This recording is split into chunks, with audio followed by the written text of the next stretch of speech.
Moussoussou, Simaya Fatima. Qu'est-ce qui ne va pas avec catholique? Tosali Bamarche, Tosali Bitumba, 37 ans d'élite. Pendant tout le Congolais de père et de mère Azoboko. Les Cambouezani, l'église catholique. J'ai des révélations, la suite, c'est bien ma Cambois. Ceux qui vont au Boko Cambois, Toloba, Tosaza. 12 ambassadeurs. À part Mike Kamer, 12 ambassadeurs, il y a Union africaine. Balobi, trop c'est trop. Ouais, quoi ça la nini? Ouais, quoi ça la nini? Ambassadeurs, 12 ambassadeurs, il y a Union africaine. Balobi, Église catholique, oh, il y a Union éleki. Vous allez aller à Moumoussou? Bakutani na mboso kodia mboso nini? Kodia. Ah, kodia nini? Kwanga. Bakutani na elobi. Basoleni masoleti balobite. Bana élection seulement na Afrika. Élection seulement qui na 2018. Na notomona yango. C'était une réponse à Union africaine lobike. C'est la vraie alternance au Salami na kati ya Congo. Comment catholique a joué sa gouvernement élu démocratiquement? Mobutu a par coup d'état. Laurent Désiré Kabila par rébellion. Joseph Kabila a par assassinat, il y a Laurent Désiré Kabila. Est-ce qu'il a aussi? Le seul président élu d'une manière démocratique s'appelle Fatima.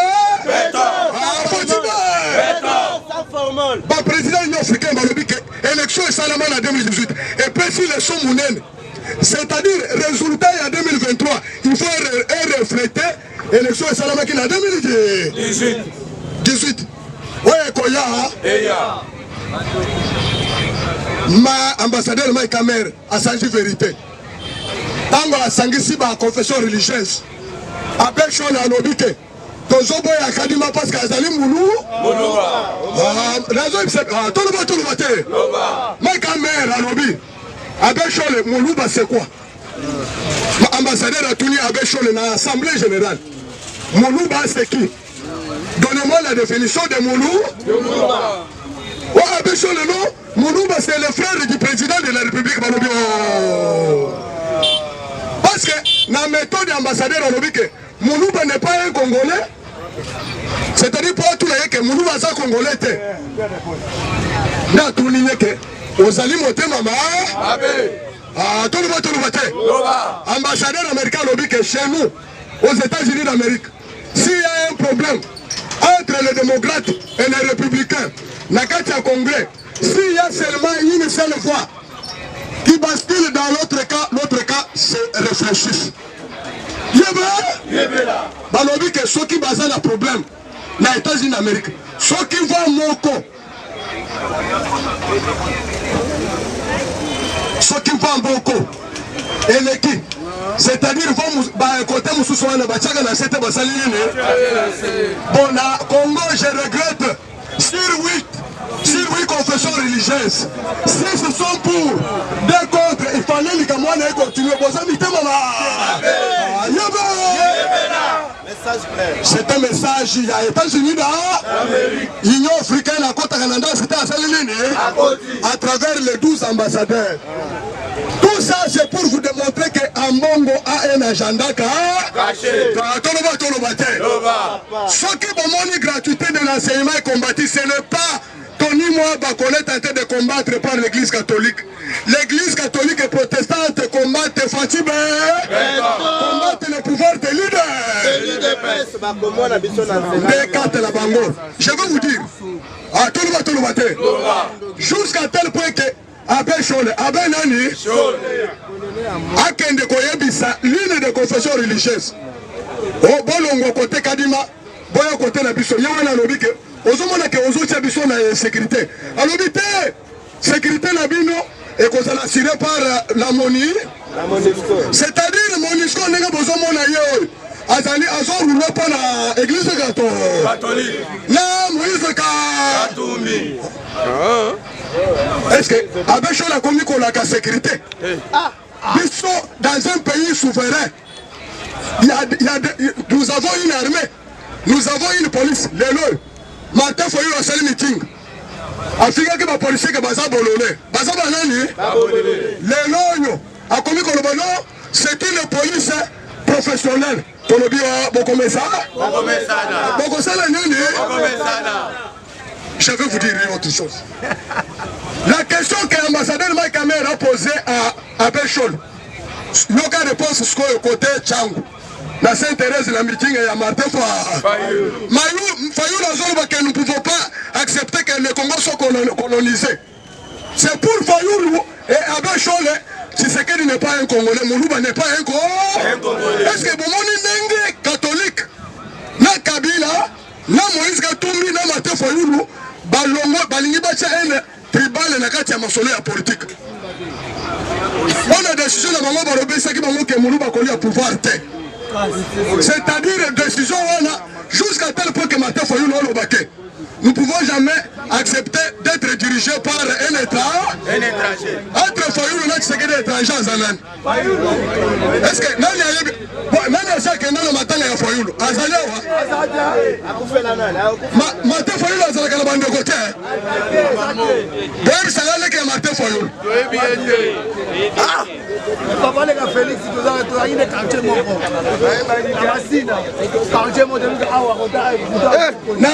peuple congolais, il ne peut pas se FIFA. Viva! Il ne peut pas se FIFA. Viva! La zone tout la bino. Oh, il y a aussi un moment Martin Fayou l'a organisé matin à Tchamosa Pilikolo. Attends, journaliste, c'est bon, sur la caméra, bon, botan. C'est que dans Koufak, Monseigneur Moulouma, mon acquitté. Tantine Naye, Maman Chika, honorable Chika, tant Koufak, mon acquitté. Mais comment Martin Fayou a zangi discours? Ou bien la zone où les Congolais dirigés par les États-Unis d'Amérique, c'est les États-Unis d'Amérique qui dirigent le Congo. Ceux qui sont allés pour la bombe, la zone, c'est bien ok. Signer un partenariat avec les États-Unis d'Amérique. Partenariat au Bazo Benga Kanyaga. Partenariat stratégique et privilégié pour l'instauration de la paix et la prospérité des peuples congolais. Problème est des mots et des mots et gratuité. Ministre Tony Mwabalobi Oyekoya. La gratuité n'est pas un non négociable. Un non négociable. Papa, il faut battre au fait. Au moment où le chef de l'État a eu décision de construire le Premier ministre, avec son gouvernement, que Bossala tout, par tous les moyens, gratuité, ça la Moussa. Classe Enzo. Ambongo Abéchol. Est-ce que nous autres n'avons Ambongo Abéchol, Bazala Malo Bazotanga. C'est moi qui pose la question. Parce que tu as dit que Babena Monseigneur Babotaka. Est-ce que Bazali la charge avant là? Parce que la Bible dit ceci. Okoki koloba ke olingi nzambe te soki olingi mozaleli na yo ezali boye te. Est-ce que amongo na Abéchol bazala souci pour la bande ko ba peuple congolais? Jamais. Bato bazala bana 5, 3, 4 bazotanga. Mais Abéchol azosala par tous les moyens. On est caliboussé à la caméra te. Bazosala par tous les moyens. Bana batanga ofelete. Bana ba futa mbongo. Est-ce que bino boza pour Abéchol ou bien boza pour Tony Mwaba? Boyer Sarai. Tony Mwaba. Na lobi bo entre Abéchol na mbongo. Na Tony Mwaba na Fachi Beto. Bozo pona côté nini? Fachi Beto. Soki bozo pona Fachi Beto boganga botongo na lumoko lokolo boganga ba. Ganga boru ba. Fachi Beto. Tony Mwaba. Peuple congolais. Mabe ata basali yango epa nzambe ezali ma bolamu ata basali yango epa satan ezali bolamu. La gratuité c'est un cadeau que le Fachi Beto a offert au peuple congolais. Nani awa asala ndeko te azotanga. Nani na libota nini oyo bana bazotanga te. Ata yo bota te mais bandeko na yo babo abota. C'est pour cela que nous avons dit que nous avons dit la restitution. Quand nous avons dit le ministre Tony Mwaba a lancé d'abord le Bazo Benga. Pas d'école Samba. Pas d'école Samba. L'État, à travers les partenaires, va consacrer par tous les moyens. Batoni Sababa na basal de classe gratuitement. Better d'abord Fatima Boko. Tony Mwaba. Congolais. Parce que quand la bango est aboy. Oh, bana bakomi venir la classe, est-ce que bana wana baza ba Congolais te? Bana wana baza ba Congolais te? Ana oyo babakisi le sous 2 millions. Ba monaki que gratuité ko échoué. Mais faut-il n'enga betena ngo setena Tony Mwaba. Ba Congolais ba comprendre maintenant que la voie ya gratuité dans l'enseignement et qu'on a les sous-sima. Bana babakisa 2 millions. Sur toute l'étendue de la République. Et ça c'est où bien c'est où t'es. Tu vas le gouvernement ou ya kosa la mission makamwa manam. Donc les sous-sous na mouvement balancer campagne MSP, c'est-à-dire mutuelle de santé à enseignants.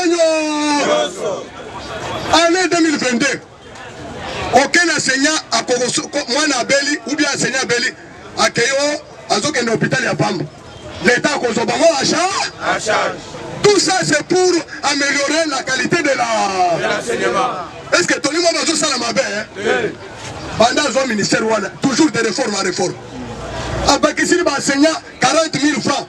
Si le salaire au bazar il y a 300 000, il y a 280 000, 350 000. À Bakissili, 40 000 francs congolais. Est-ce que nous avons la volonté de faire la bonne monnaie? Même le coordonnateur de l'école conventionnelle catholique Tchanassé, bande qu'on a biso bazar si la bonne voie. Voie bazui, dans le gouvernement nous sous le salaire yango. Négociation en cours. Babakisi d'abord mon 40 000 francs que tu continues la maçon. Est-ce que on connaît ça la grève hein? Netoni moi dans le bibo. Enseignants nous sont qui la grève, c'est-à-dire à combattre la gratuité de l'enseignement. Et c'est que le moto là un salaire hein. À botoli salaire ba unyo. Alors bi que ba eni. Oye bazala musala te, bazo sala musala sans salaire. Ba récupérer salaire wa. Est-ce que ça alors bi ma paix? Bakologa nini? Bakologa nini? Ouais, koya. Fachi beto akena Émirats Arabes Unis. Ah, bande ko na bakite. Soka ne fachi beto ayebi so nani kirab. Oh. Ah, tout le monde. Bayambiye et pas Prince. Prince Alobi. Je prends mon interprète Fatih Beto Alobi que Fanda na yoka. Calme. Beto Maso. Basolo. Ah, Our Salam. Fatih Our Salam Sam. Ah, Alobi. Azong ici Fatih a répliqué. Alobi, ah. Nous on a présé Yawa. Alobi, Alimédia. Ah, comment t'es Alimédia? 2 milliards. Abami, Fatih Beto 1 milliard na tol. Alobi, yebe. Et nous, on a maintenant qu'on nous gagne Yangoua. Et s'il est. Bah, on a maintenant qu'on va faire ça là-bas voyage ensemble. 2 milliards Yangoua. Alobi, Alimédia. Bah, tiens, on a banque, est-ce qu'on a combattu le bino? Comment 2 milliards et demi? Mbango, on est wana. Yebe là. Fatih Beto. Naïbisaki binote.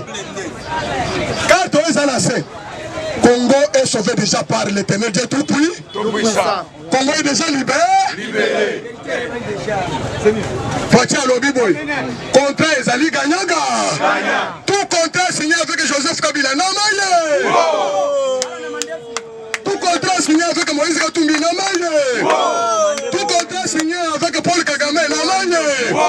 Tout contrat signé avec Ambongo et Abbé Chole. Namaye. Carte des Andéni. Oye pour investir. D'office, on a participé à l'habité, il y a sécurité. On a participé à l'habité social. Makamomi Bale. Condition si le connaît pour la fatigue. On a dit minerai, cobalt, il y a qu'un ailleurs sans problème. À condition qu'on participe à l'habité, il y a sécurité. L'habité, il y a son social et un peuple congolais. Ah, yéba! Mais Alobi, à part Manouk, il y a convention. Ouais, tozo salao. Matousa. Kabila a tekaki arme nyonso. Neba zo buna guerre la esona. Toza na arme te tozo def. La FARDC n'a pas d'armes. N'a pas de chars de combat. Biloko ya kala. Monisco pa ya kala biloko ya kala. Fachi Béton. Roi, tant que Yoki Fachi a solo bakérab. Alobi, je n'ai jamais vu. Alobi, nous sommes bord 30 ans et cadeau. 30 chars de combat. Blindé. Papa, la usine. Mon combat, mon combo, et tu sais que tu vois. Debout Diamouchi. Après ce combat, blindé, on a les accords saganate. Kagame a banni qu'on soit déjà d'arrêt.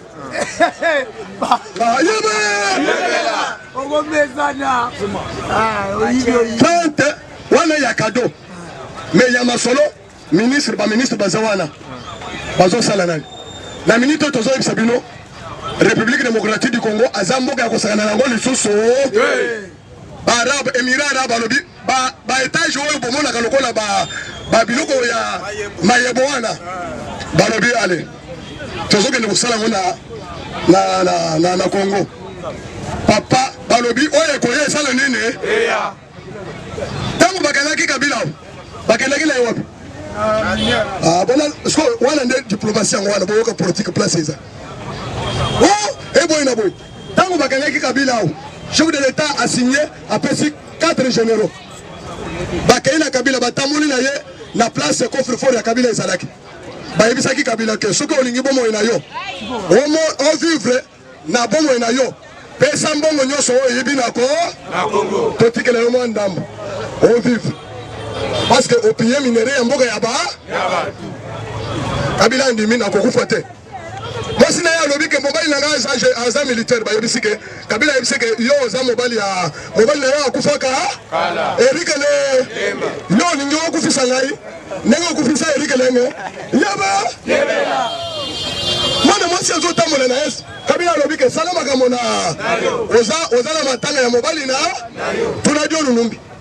Ngai na bomaki mobile na yote. John mimi na bomaki mobile na. Je vous dis que Batamuli na Kabila, na Zimbabwe, na Namibie, na Tanzanie, na Rwanda, na Afrique du Sud, Batamuli Kabila na Émirats Arabes des places mbongo ya Kabila ezalaki wana. Kabila tchemi sapi, coffre fort fonga malata saline récupérer mbongo. Ne balobi oyo etokota na circuit bancaire te. Ça c'est pour le développement de la République démocratique du Congo. Ceux qui vont moni mbongo Émirats Arabes bimisi mbongo eza ya bangote ezali mbongo ya République démocratique du Congo. Oyo bamibi bayiba Congo. Bazo chango balobi. Technologie. 2. Infrastructure. Infrastructure il y a sociaux, logement, construction des logements sociaux. Des écoles, des hôpitaux. Parce que ça là, gratuité de l'enseignement.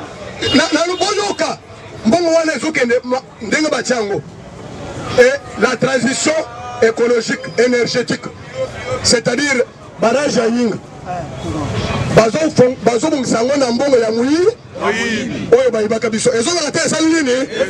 Bato bakosala jare. Ba mindele. Tala.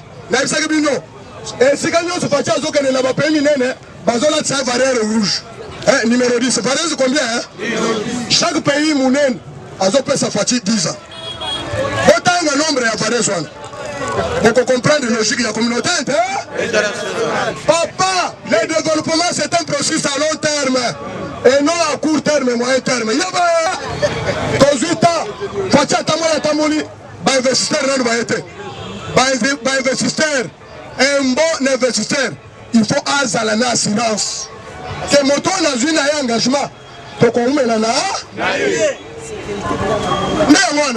Parce que est-ce que contrat au Kabila signé là, je suis en face ni yango. Qu'est-ce qui prouve que ceux qui montent mon sous soyez si ma fati? Contrat au Fatia signé là Bamindele. C'est pourquoi Bamindele, balobi que toto cannabis nyos. On a donc la durée, la garantie avec ces messieurs. Il est capable de diriger Congo pendant plusieurs années. Chaque pays, où ils ont posé des conditions, Fachi à répondre. C'est le premier président en Afrique. Où il y a réuni le monde arabe et le monde occidental. Je vous dis, Émirats Arabes Unis, baza africain. Baza français. Asiatique. Monde arabe. Monde arabe. Baza les Émirats Arabes Unis. Dubaï, Abu Dhabi. Place de Swan. Ce sont des alliés, il y a les États-Unis là.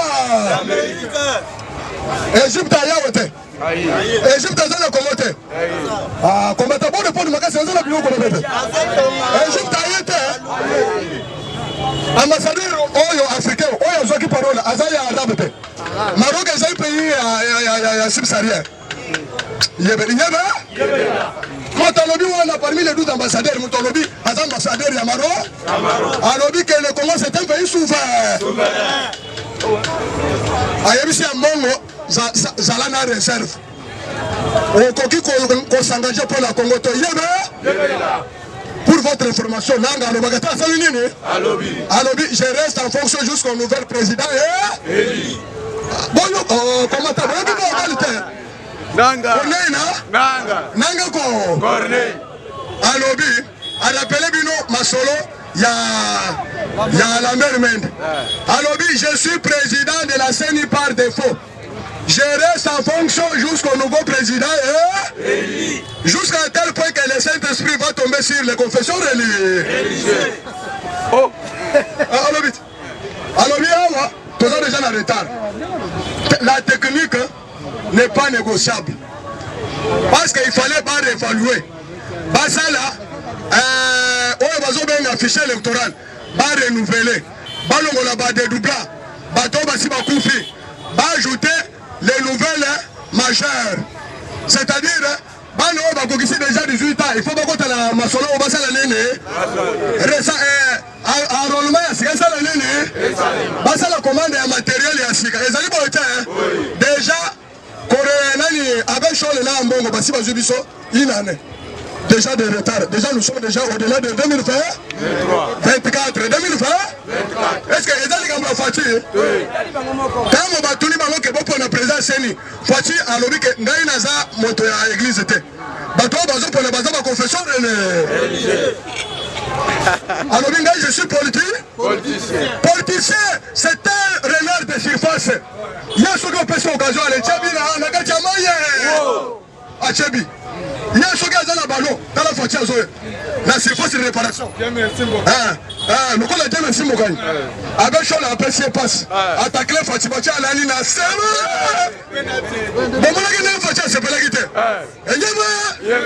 c'est un renard de surface. Alors, je suis politicien. Je suis donc préparé dans l'amour politique. Et pas à papa naïe. Ce que politicien, ce qu'on peut sur occasion à Koume le pouvoir, à Koussala Nene, Mobutu Asagaki, Fatine Yazana et Zabile Naït. Alors, Nakouta Makamabino et Sénité. Bopo, Ayemisi la président de l'Assemblée nationale qui est Tama Solo et Betaborto, Mosoko Dialobi. Je suis président de l'Assemblée nationale par la volonté de Fatime. Nazamou Yagaya Azakasa, Azana tribalisme. Ah, Martin Foyino, Yoga Boralobi. Mosso Botulika Botulio. Martin Foyino, Lobi, Kobananelo. Meeting et le sous la Kinshasa, Villa Kinshasa, Naganacha. Mosso, Alandagayate, la Chawa Saline. Ayabisi Bangoke. Ceux qui m'ont dit Martin Foyino, Lobi, tout ça la marche. Boy, c'est que, même d'abord, bon frère Nayo. Noko Nayo. Nabana Nayo, tout ça la marche. Est-ce que Nazo tout le bien? Est-ce que possible mon attendre que Martin Foyino la télévision? Nazo tout le bien. Est-ce que possible mon aïe? Bananaye. Attends Félix. Avant d'être le président, Bananaye Batanga Kawa. Et Nazo tout le bien. Fatima Batanga Kawa. Batanga Kanapa. Les noms sont qui basent sur la gratuité de l'enseignement. Basent sur la sabana Fatite. Basent sur la sabana peuple congolais. Batola balingi pour la distraction. Avec Chol Azala Moanate. Amongo Azala Moanate. Alingi Kabane ya Martin Fayulu. Na ya Kabila. Baya Kokonzali Susu Congo. Bana na bino batika na bafene. Ndio moni basenya balobite. Toyebeli kopo na ekufaka te salinene. Lobby ministre ya EPC. A komi na bino kaka bayebeli ya ba enseignant. Balobi Tony Mo babete borto. bato babandi ko comprendre changement de mentalité. Je vous dis, quand t'es aboy, réunion continue. Tout le bâti. Réunion continue. Maître na Jean-Marc Ka na Augustin Ka réunion kota na bita saline na Fleuve Hotel yaba awa America salopi alobi ke na États-Unis soki ke Donald Trump nanan kaka seconde fois muke na congrès fois muke déjà majorité parce que les retés saline ni si sur deux ata ozakindoki ata ozandoki ya ndenge nini est-ce que toni mabato ya 2 ou bien toni mabato ya 6 ne mboso kodia akotse réunion alobi déjà aza gestation abengi ba ambassadeur boya botale na ngali kamboy abe shole na mbongo bazoluka na ngali nini ba bisike oza pays souverain beta baruto na minute tozo bisabino ba tu kwebo aza na Espagne aza na Italie na G20 Congo écoute déjà la G20 ah ton côté déjà la G20 ministre Nicolas Kazadi à les États-Unis na réunion toujours il y a G20 on a le retard ne banguna peuple mettez les gens ont palpité to ebisi bon ka ba médecin ya sika baya parce que bato ba sala ja bato ba compliquer crise je vous dis bato ba compliquer crise l'olenge so fati azuma solo baye américain ba lobi fati beta borto ouais koya réunion kotibutu New York réunion kotibutu nas 352 députés ah comment 352 députés sima ya union sacrée pona entérinement ya bureau ya seni ya si bato bazo banga parce que bayebi que soki toke na élection en 2023 fati ba matière oyo bakokoma ba député na fati kwa rafle ba poste ndeto ko effacer régime ya Kabila ya AFDEL soki toke élection ya Maloy fati ako gagner all main ezama ka mususu fati a réservé à la veille ya élection ba congolais ba ko sauter ba ko yemba osana ba congolais a réserve c'est alors vous savez que je suis politicien aussi signos na tango élection ko bimisadi ils sont bomba cartouche ya sou ah on bet yango on convaincre le peuple congolais asa na moto ato asa mango te yo nde osa pressé Fréti asa fati beto asa mango asa assuré pouvoir à science yango maintenant il faut asa la pouvoir pour l'intérêt du peuple congolais ACP tribalisme esa la nini omoni soki grand frère asa na mutuka petit frère asa na mutuka est-ce que jalousie ko tawana kanda yaka soki grand frère asa na lokote mais yo mwana muke tala mongo ebe grand frère azola la nzala azolo bakaoyo na koteka kango ne bataka ke Joseph na ayo mwana kaka tokoteka le kanda wana mais soki lelo epa na yo ezopele moto ezopele epa na yo moto ezopele est-ce que kanda ko na lisusu bolingo kota okosala nini ekokota na Congo yebe réunion côté butu la yebi esilière minute tous les députés à l'unanimité sont pour alternellement il y a Denis Kadimande comme l'église catholique na communauté internationale na et c'est fini monopole ya colonialisme depuis 1930 l'église catholique a kotao pour coloniser le peuple congolais koteka voya ba congolais na kati ya seni na moye ministre na biso oyo yebela tolérance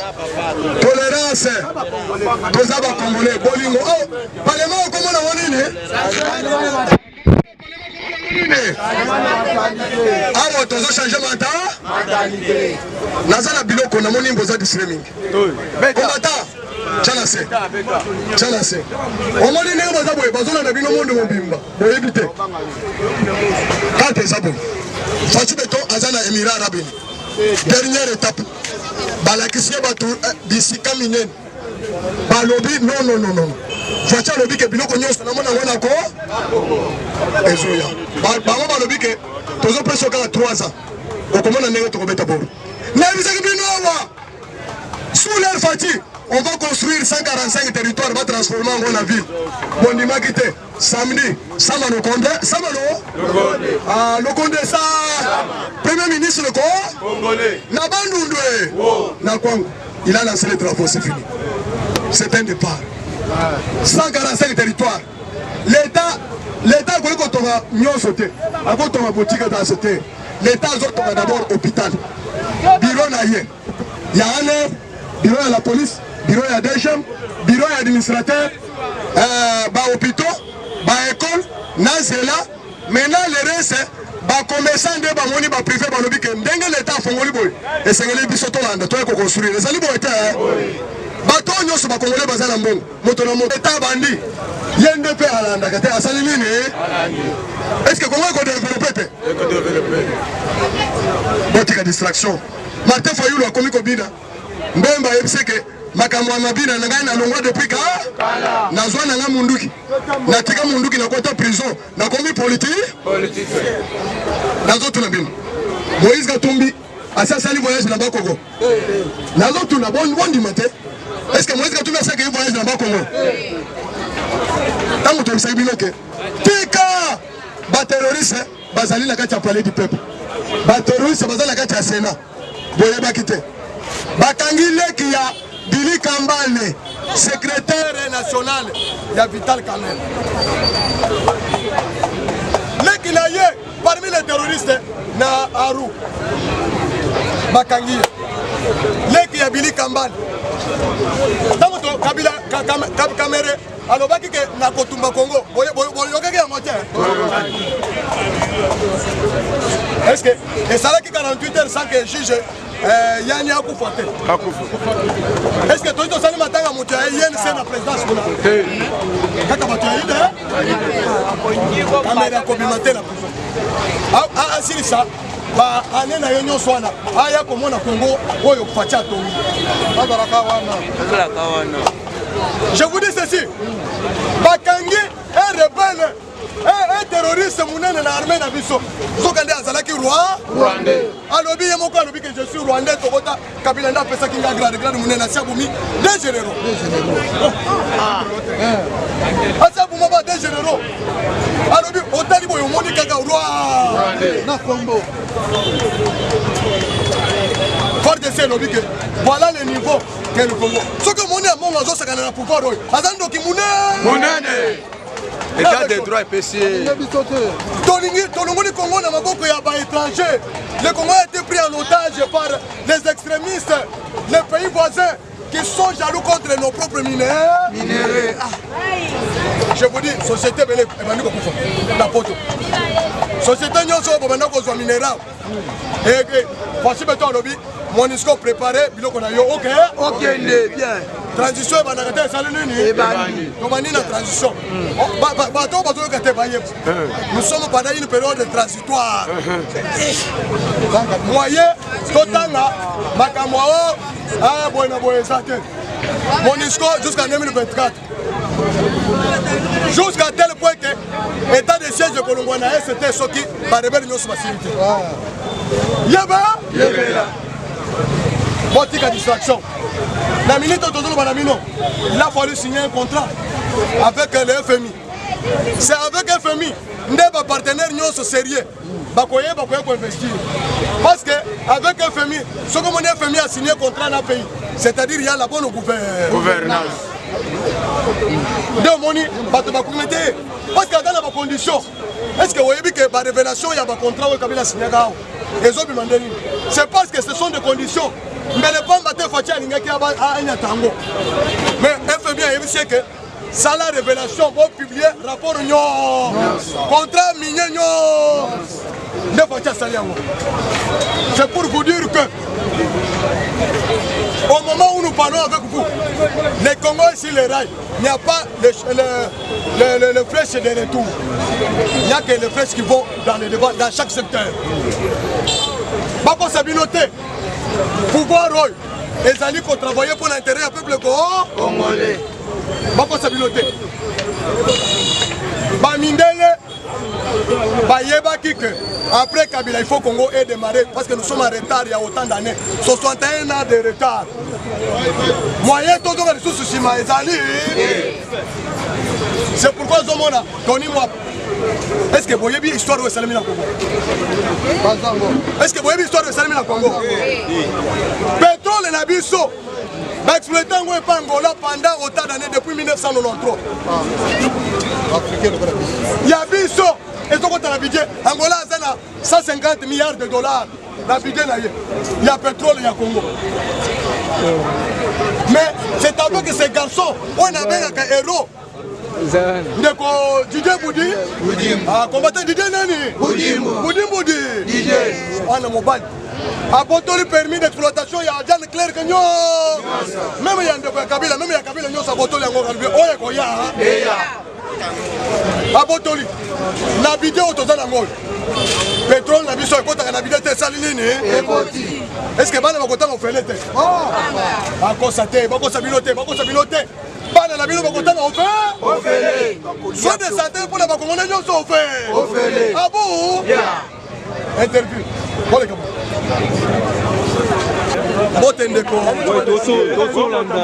tosi kolanda de meeting otoleka na mboka na biso ya Congo ya liboso ya mwana mboka Jean-Claude Ngobila toki Ngobila meeting ezalaki gouverneur asolola na peuple mais ye aye kokritike Martin Fayulu mpona yo omonango ndenge merci monsieur journaliste na mboka oyo depuis kala tozalaki kaka na régime moko oyo ezalaki kaka ke soki oza gouverneur oza d'office membre ya parti présidentiel pourquoi ma chef de quartier esengeli ozala membre ya parti présidentiel mais c'est le contraire avec le régime otozalango la liberté d'expression tout le monde est libre c'est pourquoi rapport au bakendako nango ya lukuta kokosela fati ke dictature ezongi lisusu na Congo liberté d'opinion ezali te makambo nyonso wana rapport wana nyonso bakomi kocontredire yango na makambo ezali koleka na kati ya Congo c'est pour vous dire que awa ndenge tozala bino chaque Congolais est libre. Ceux qui ont organisé meeting, aux libres. Ceux qui ont organisé marche, aux libres. Ngobila, Aza a outil la partie politique, il y a Joseph Kabila. Kabila Aza opposant. C'est-à-dire, il est libre. Il y a qu'à tenir meeting, il y a qu'à se critiquer, le Kola Baza va opposant, pas se critiquer Bangomoko. Ngobila n'a rien à voir avec le régime et la Fati Béton. Il y a le soutenir le président de la République. Non, tout Congolais, ça c'est évident. Tout Congolais a le droit de soutenir les chefs de l'État en place. Et les actions du chef de l'État. Ça, c'est le service. Chaque Congolais a le devoir. Il y a qu'à soutenir Mokonzi Mboka parce que c'est à travers ces décisions, ces ordonnances, il y a Congo et Congo pour l'intérêt général. Le chef de l'État, c'est pour l'intérêt privé ou bien pour sa propre famille politique. Dans la décision, il y a gratuité de l'enseignement. Et ça, discriminatoire. Même en bas, il y a des opposants. Même en bas, il y a des catholiques c'est pourquoi aux hommes la chef de l'État dans aux décisions aux pas l'intérêt sans discrimination ma ndeko na biso Jean-Claude Ngobila aza na droit ya critiquer n'importe qui mais eloko tozoluka na kati ya Congo critique soki ezali malamu ezala critique constructive alternative proposition au critiquer au proposer solution nde yango ba critique ya malamu pour la tosunga Congo na biso etambola parce que il y a quelque chose nous sommes différents chacun a ses coins mais nous avons un seul dénominateur commun qui est la République démocratique du Congo que nous devons soutenir. Oui. Moi, je suis Martin Fayulu qui critiqué tête de siège. Avec tête de siège, et l'eau pour attendre mon côté, Martin Fayulu, c'est un opposant. C'est ça l'erreur d'un opposant. D'ailleurs, Martin Fayulu nous a inspiré. À ça, l'opposition, il y a ma casse pour à ça la contrepoids. De façon que tout se corriger la barrière de Moussoussou. Martin Fayulu a dans le droit à état de siège. Ce qui Martin Fayulu a demandé insécurité aux Akinaes. A dans le groupe armé maintenant état de siège et il a bloqué Batouana. Martin Fayulu a fait un état de siège parce que l'état de siège est boumé et Batonyonso. On va tirer du dividende la carte à Makambo ya S. Batonyonso, on va dire que le groupe armé, on va se dire que Tireur de ficelle, dans la carte assemblée nationale, dans la carte Sénat, chef de l'État est lobby que mafia est allée partout, dans toutes les institutions, même dans l'opposition. Est-ce que aussi Moïse Katumbi a sali voyage, il y a Makutano dans la partie ouest, là où il n'y a pas la guerre. Est-ce que Lucha est allé à l'organisation, est allé à Moïse Katumbi. Bazo Kanakuna, Bazo financé par rebelle. Bazo collaborer na ba rebelle. Bazo bato Moïse Katumbi. Un député national provincial ya Moïse Katumbi. Bakanga ki ekuna. C'est pour vous dire que Moïse ndenga attaque ikuna akaiko pesa 300 000 wana. 300 000 a pesi na miso polele. Oya pesi na molili na ba groupes armés oyebi yango. Mais total information à réunion au Moïse akotaka. Akotisaki kuna. Motomoko ya société civile atunie mutuna Moïse. Yo zolo ke état de siège. Tout le monde dit état de siège. Ozo proposer nini? Alors que ceux qui botiquent état de siège, guerre et Sili, Tokopesa, Chilombo, Beki. Tout le monde dit pour état de siège échoué, guerre et continuer. Souffrance et un peuple congolais contre. Topesa, tous les arguments à l'élection en 2023. Est-ce que Batonio Sobayebi que Tshisekedi, ceux qui ont réussi l'état de siège, à Sili guerre na Est, peuple nyon c'est Est et qu'on vote Moutoumoussou. Parce que Batonio n'a pas concepé là. C'est pourquoi Martin Foyoul, Église catholique, Église protestante, Mouzito, l'homme de... Nous allons créer l'insécurité généralisée sur tout l'étendue pour empêcher les investisseurs Baya à cause de pélaté. Même Moïse Katumbi a cause de pélaté parce que Moïse Katumbi a un échec et a fatigué pour avoir un argument. Azam Moto, tout dans la coalition, Azam qui négocie le lobbying comme président. Même pour Abouma Félix Tshisekedi. Est-ce que Moto a un interlocuteur valable? Batounié que, parent na yo bazawa. Moïse a une réponse jusqu'à aujourd'hui. Pour le baran membre de l'église catholique autour de Batomona qui SCC l'église Nasenko, Bolobi, Bangonde faut engager Denis Kadima. Nde bango bandimité Denis Kadima donc si confession religieuse on a besoin de droité.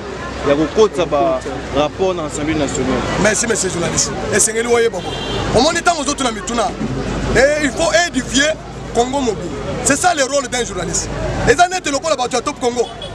Les enseignants catholiques ont attaqué le ministre Tony Moba dans la rentrée scolaire, la gratuité de l'enseignement.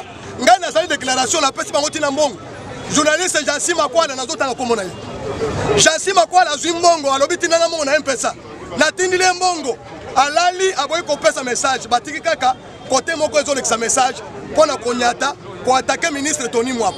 Ce n'est pas ça journalisme auto bana koluka na Congo to bundeli bitumba la liberté de presse.